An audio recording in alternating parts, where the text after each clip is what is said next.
sabay na natin itong labanos.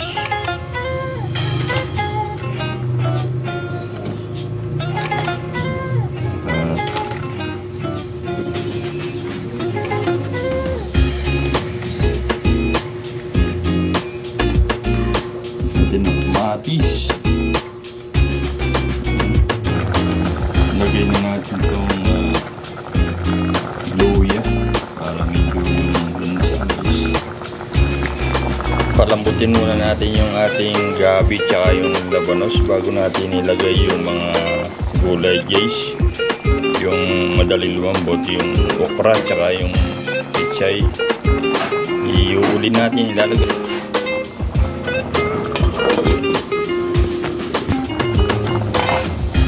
Lagyan na natin itong ating ibang ingredient. Chili. Yan.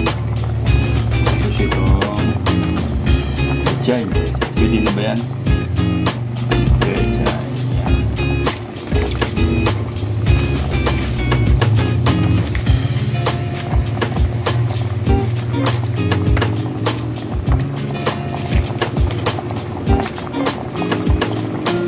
Haluin natin muna para mapunta sa ilalim yung ating mga ingredients. Tanggap na yung ating mga ibang gulay. Lagay na natin itong okra.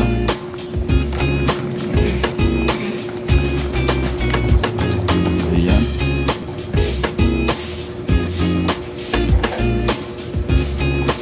Lagay na natin yung ating mga tilapia. Ayan.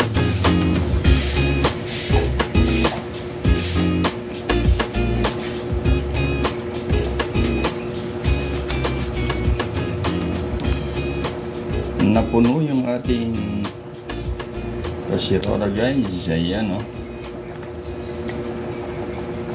Ayan.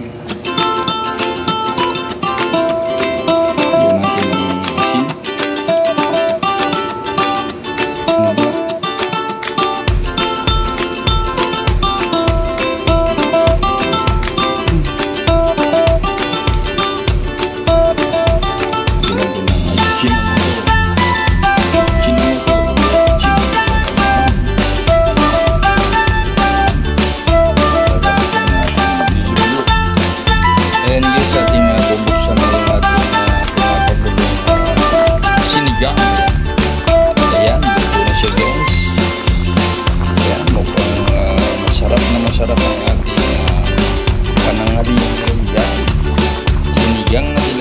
Santos.